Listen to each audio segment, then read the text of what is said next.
Oke, selamat datang kembali di mata kuliah Enterprise Resource Planning.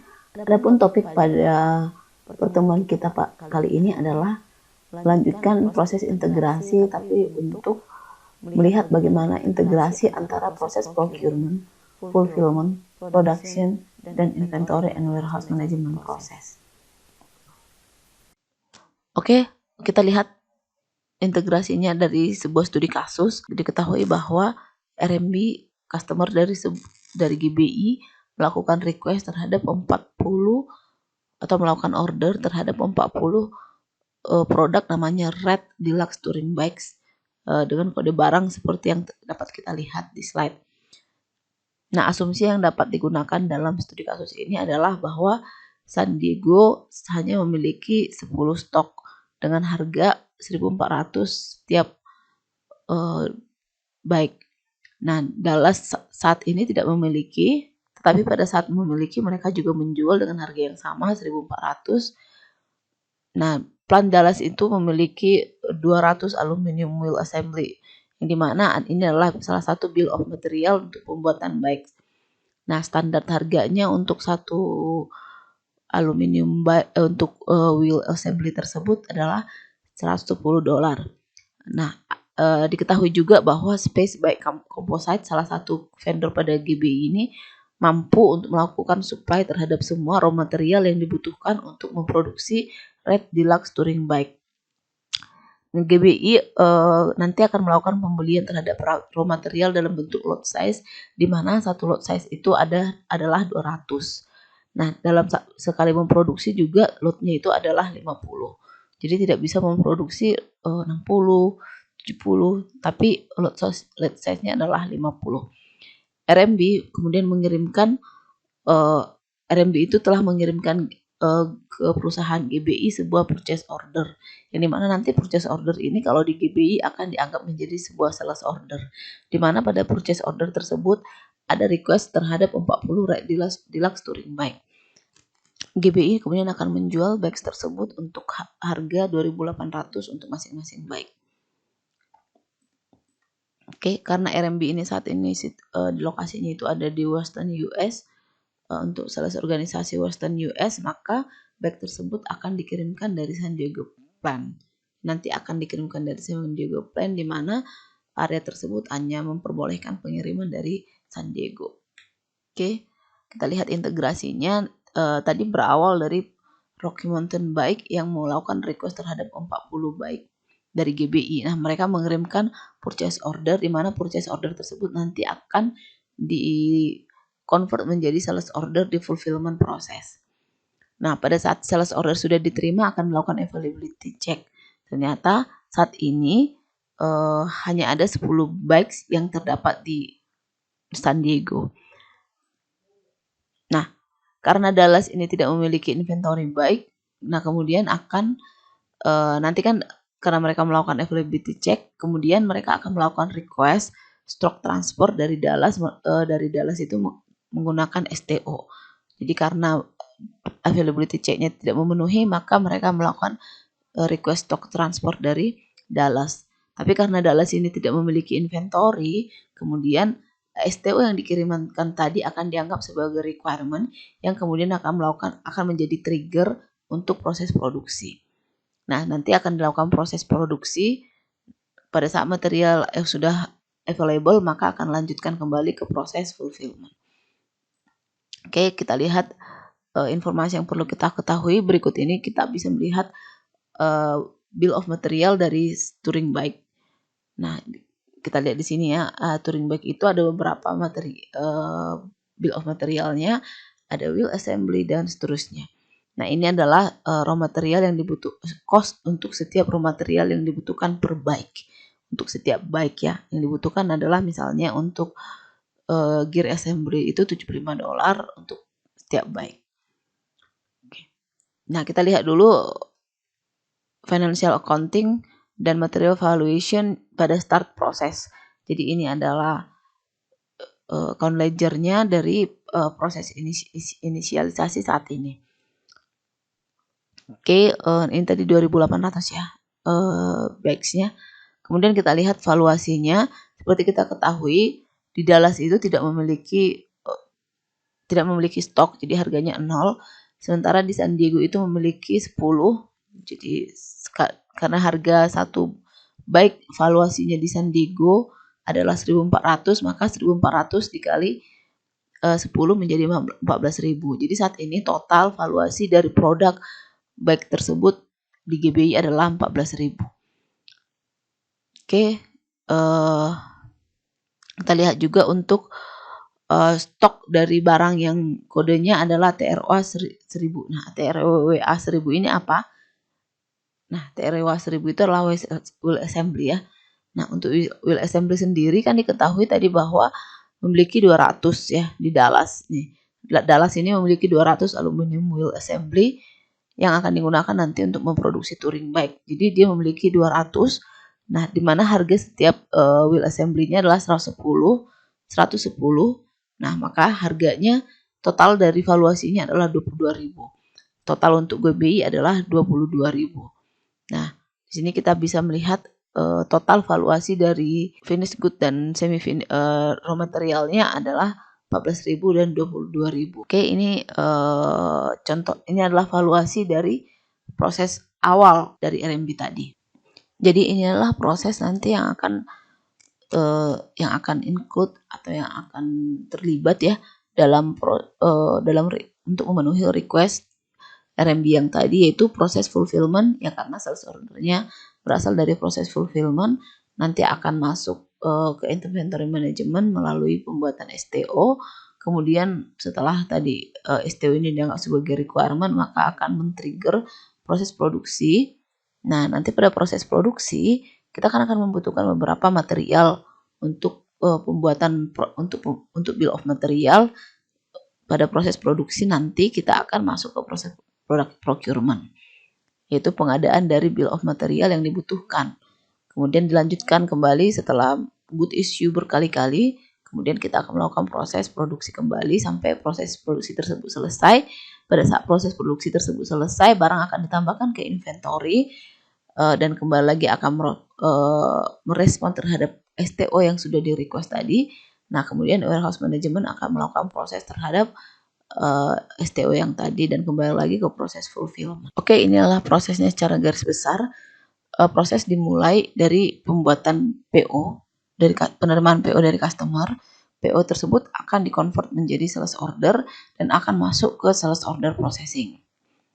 Kemudian akan ada pemeriksaan apakah finish good-nya itu cukup.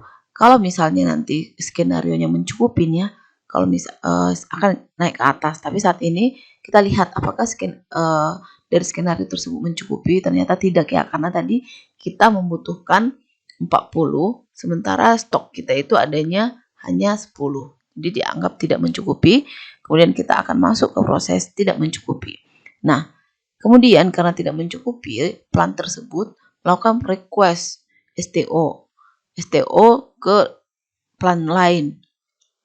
Dibuatlah sebuah STO di mana pada saat STO diterima oleh plant yang dituju, maka dia akan melakukan pemeriksaan kembali apakah cukup request dari STO tadi gitu, berapa yang diminta gitu. Nah, apakah cukup? Ternyata saat ini Dallas itu sendiri tidak memiliki stok ya, jadi ternyata tidak mencukupi. Nah, karena tidak mencukupi, maka kita akan masuk ke no. Nah, karena tidak cukup, maka STO tadi akan dianggap sebagai requirement dan itu akan menjadi trigger untuk proses produksi. Dimulailah request terhadap produksi, kemudian produksi diotorisasi. Nah, ini kita sudah masuk ke proses produksi ya. Di sini kita sudah masuk ke proses produksi di garis yang ini. Nah, pada saat kita melakukan proses produksi, seperti yang kita ketahui proses bisnis untuk produksi, nah nanti di sana akan ada proses pemeriksaan apakah pada saat kita melakukan proses produksi itu sendiri, kita akan melakukan pengecekan raw materialnya. Jadi misalnya pada saat kita sudah masuk ke proses atau atau kita sudah masuk ke routing atau kita sudah masuk ke proses produksi, kita lihat apakah raw materialnya cukup.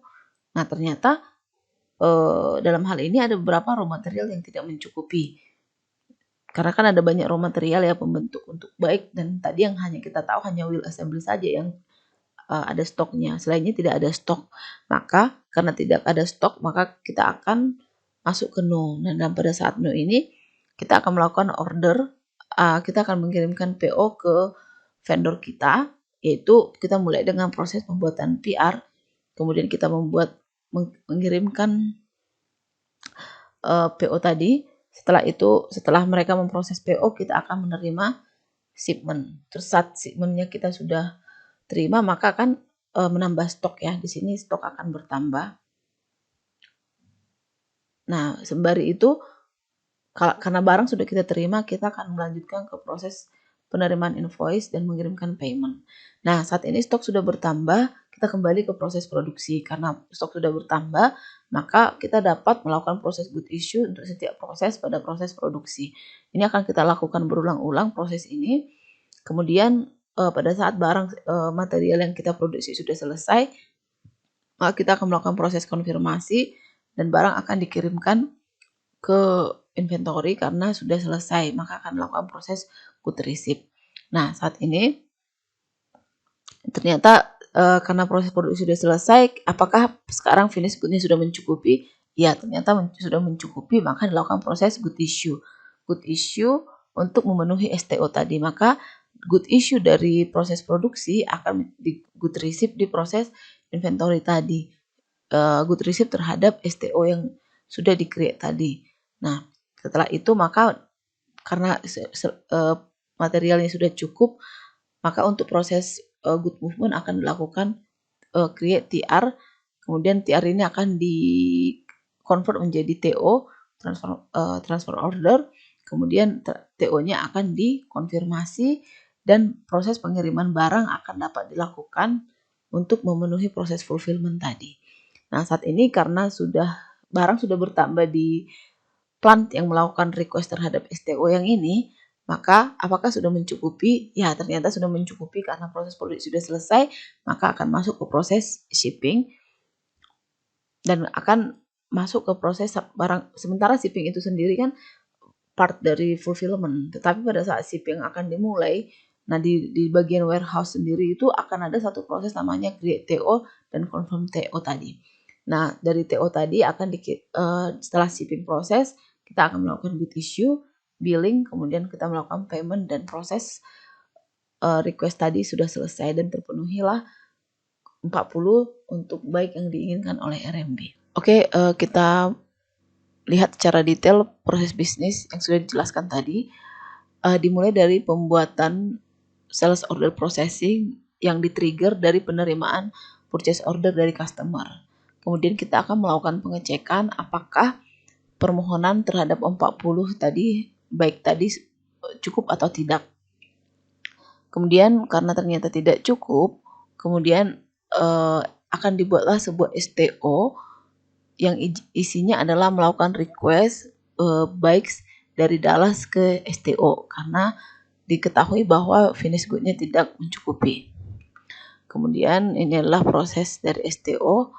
Nah, ketika Dallas tadi melakukan proses review terhadap STO, kemudian dicek apakah inventory yang ada di Dallas mencukupi atau tidak. Ternyata Dallas itu seperti kita ketahui tidak memiliki inventory saat ini. Nah, kemudian STO ini nanti akan men-trigger karena ternyata tidak mencukupi ya, requirement tadi tidak mencukupi, tidak memenuhi requirement dari permintaan STO yang diminta, maka STO ini akan menjadi trigger untuk proses selanjutnya bahwa gimana untuk memenuhi STO ini akan masuk ke proses produksi. Oke. Nah, pada saat kita melakukan proses tadi ya, apakah mencukupi? Kemudian pada saat kita melakukan proses produksi dilihat apakah finish good tadi mencukupi untuk memenuhi STO. Karena ternyata tidak mencukupi, maka akan melakukan request terhadap produksi. Nah, proses request terhadap produksi ini nanti diotorisasi. Nah, walaupun sebenarnya tadi kan kita hanya membutuhkan 30 bikes karena RMB itu hanya merequest 40, sementara kita masih memiliki stok 10 di San Diego. Nah, walaupun kita hanya membutuhkan 30 bike untuk memenuhi permintaan RMB, Tetapi karena diketahui di sini lot size dalam proses produksi itu ada 50, maka diputuskan untuk mengotorisasi sebuah production dengan jumlah 50. Seperti itu ya. Jadi walaupun kita hanya butuh 30, tapi karena dalam aturannya di GBI ini proses produksi itu dalam bentuk lot size 50, maka pada saat mengotorisasi produksi, yang diotorisasi adalah produksi terhadap 50 bikes. Oke, proses selanjutnya. Nah, pada saat produksi seperti biasa ya, kita akan melakukan good issue terhadap raw material yang kita butuhkan. Tapi ternyata yang kita tahu bahwa raw materialnya tidak memenuhi. Oleh karena itu, GBI akan melakukan issue. Jadi dia akan melempar PO ke vendor untuk memenuhi raw material yang dia butuhkan pada saat proses produksi. Nah, saat ini karena diketahui vendor yang dapat memenuhi semua permintaan raw material kita adalah Space by Composite. Nah, kita kemudian si GBI itu akan melakukan PO, akan mengirimkan PO ke vendor, yaitu vendor Space by Composite ini, untuk memenuhi raw material yang dibutuhkan untuk memproduksi 200 bike. Nah, kenapa 200 bike? Karena di sini disebutkan bahwa raw material itu dalam bentuk lotnya 200, walaupun kita membutuhkan untuk 50 bike, tapi karena ternyata lot size untuk proses procurement, yaitu untuk purchase raw material ini lot size-nya adalah 200, maka purchase order yang kita buat pun terhadap 200 bike, walaupun yang kita butuhkan hanya 50 bike. Oke. Nah, kita akan melakukan proses di sini ya, diawali dengan pembuatan PR, kemudian kita kirimkan. Ini adalah proses bisnis pembuatan untuk proses bisnis procurement. Oke. Nah, di sini diketahui untuk 200 unit raw material ini harganya 480 untuk setiap raw material, Jadi di sini diketahui ya, sudah diketahui di sini 480 untuk setiap pembelian raw material, dan secara total kalau dikalikan itu menjadi $96.000 untuk 200 unit. Jadi kita lihat impact-nya. Nah, kita lihat impact-nya dulu terhadap proses yang ini ya. Proses procurement. Nah, pada saat pertama kita good receipt from PO. Jadi ceritanya kita sudah akan melakukan proses receivement di sini. Di proses yang ini maka akan ada financial impact-nya ya. Jadi kalau di proses sebelumnya itu belum ada financial impact-nya karena belum ada good movement beneran di sana ya. Jadi pada saat kita receive barang dari vendor atas permintaan PO tadi, maka kita akan mencatatkannya pada account-nya seperti berikut ya. Nah, pertama pada saat kita get receive pada PO, kita lihat dulu catatan kita. Nah, ini dia. Pada saat kita good receive barang untuk PO, itu akan menambah di sisi debit karena itu dianggap sebagai penambahan terhadap aset ya, Setelah itu dicatatkan kembali dia sebagai penyeimbangnya di sisi GR atau IR. Kenapa? Karena belum kita bayar ya. Jadi penambahan terhadap liability akan ditambahkan di sisi kredit karena ini belum dibayar. Nah, setelah kita menerima invoice dari vendor, kita akan masuk ke proses nomor 2, kita catatkan itu di sisi vendor dan kita catatkan dia di sisi account payable yang di vendor di sisi kredit juga karena saat ini kita ini masih proses rekonsiliasi ya. Setelah itu nanti kita akan catatkan dia di sisi debit karena liability kita sudah akan berkurang.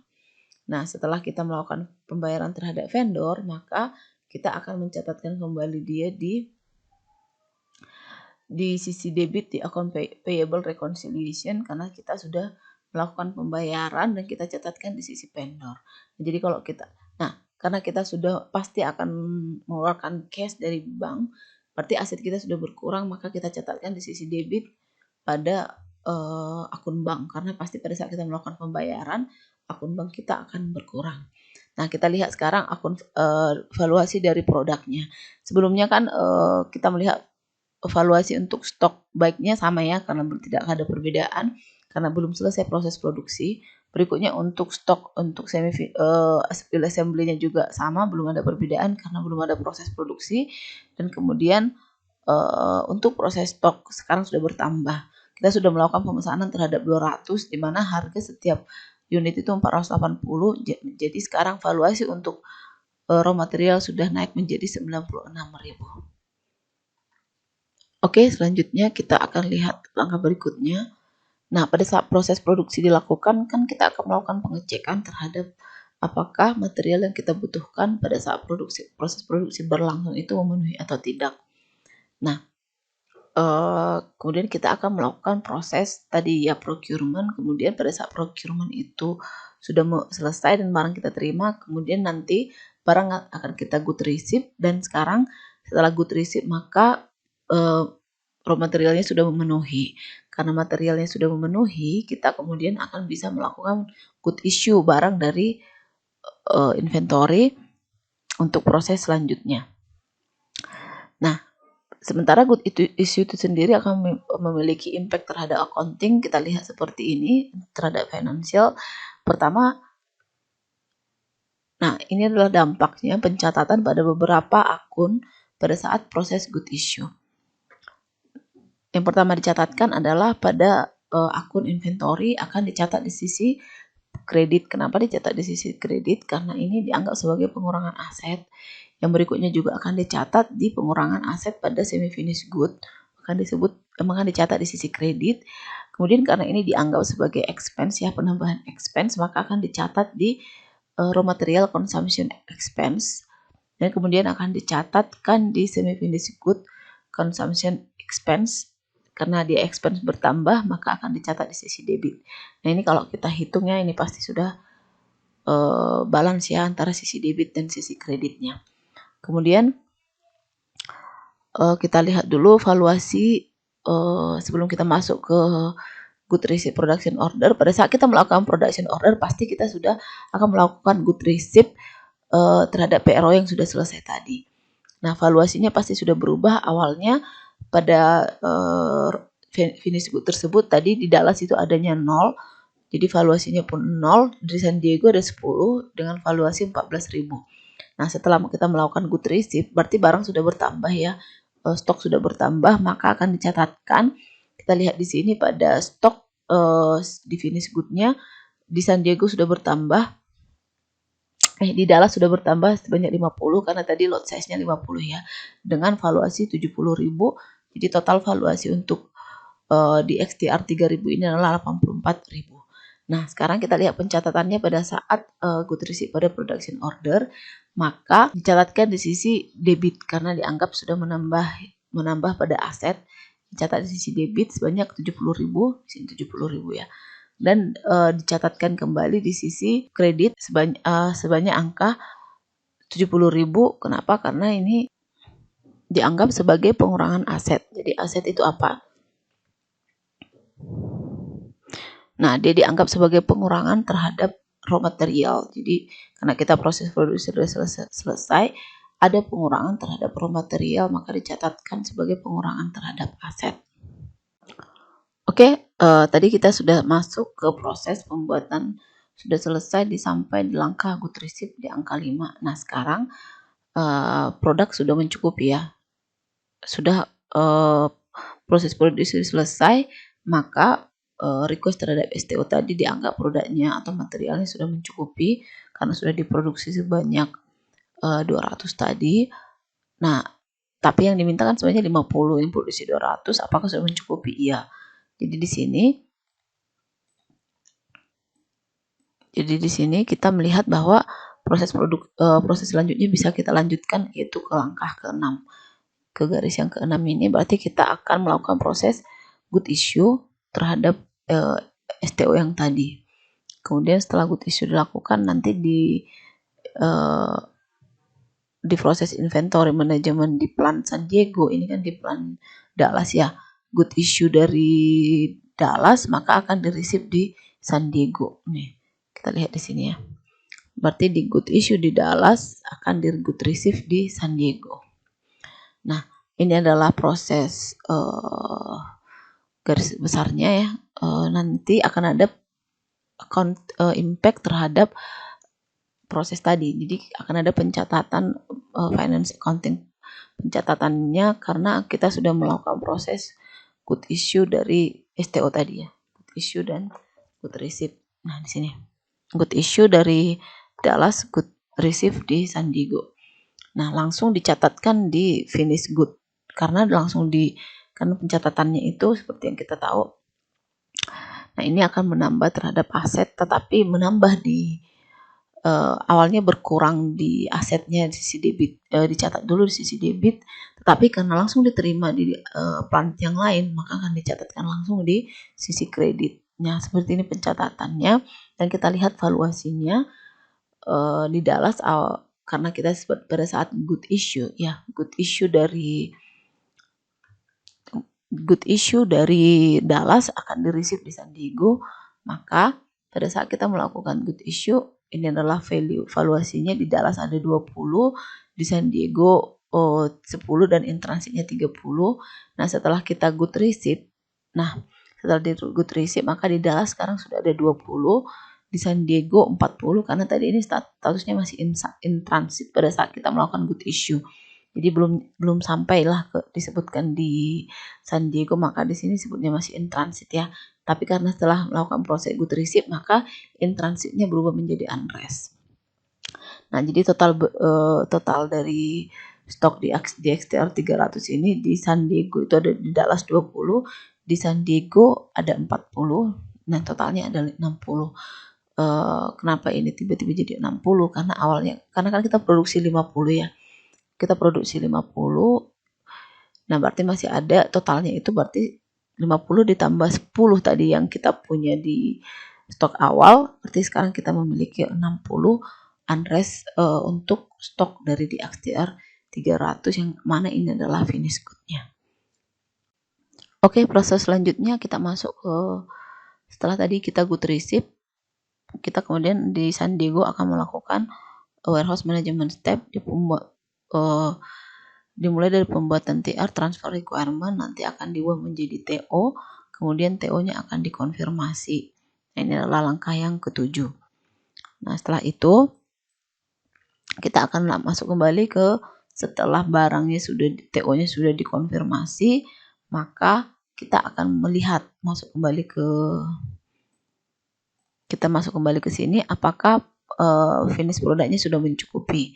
Ya, karena sudah selesai tadi proses produksi dan TO-nya sudah dikonfirmasi, maka saat ini di San Diego sudah cukup untuk finish produk yang diinginkan. Maka di sini kita akan mengecek apakah cukup ya, kemudian kita akan masuk ke proses shipping, yaitu yang ada di proses fulfillment proses. Nah, setelah kita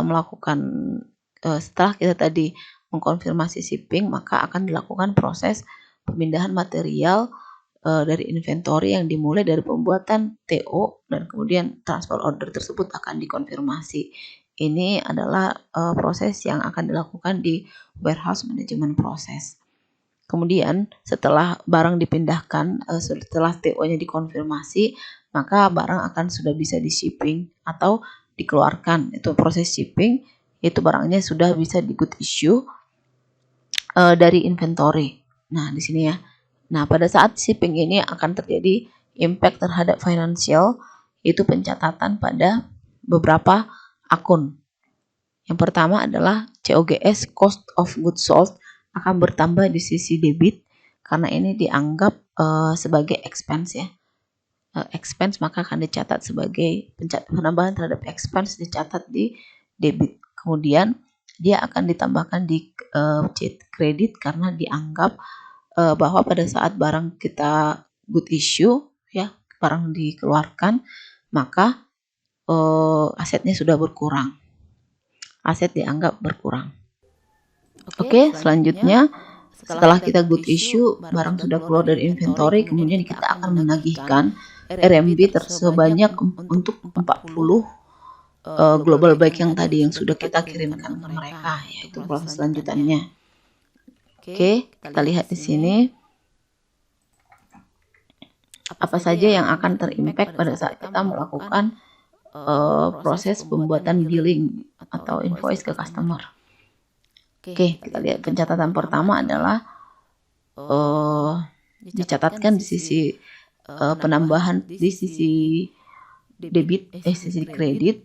Ini karena dianggap dia menjadi penambahan terhadap revenue, ya, terhadap revenue dicatatkan di sisi kredit. Nah, oleh karena itu nanti ini akan dicatat di sisi customer dan direkonsiliasi di sisi customer karena ini menjadi liability. Ini akan menjadi pencatatan terhadap liability dari customer, ya, liability dari customer. Nah, dicatatkanlah di sisi debit ini. Kemudian langkah berikutnya setelah kita melakukan proses billing, kemudian akan melakukan payment. Customer akan melakukan payment. Pertama dicatatkan di account receivable-nya sudah dicatatkan di sisi kredit karena dianggap sudah menambah revenue yang diperoleh dari customer. Nah, bank akan dicatat di sisi debit karena dianggap sebagai penambahan terhadap aset. Nah, akan direkonsiliasi dari sisi customer yang tadi, ya. Oke, sampai di sini untuk proses. Yang kita lihat di sini adalah proses di sini kelihatan proses dari fulfillment, inventory, procurement sampai ke produksi. Oke, kita akhiri pertemuan kita sampai di sini. Terima kasih.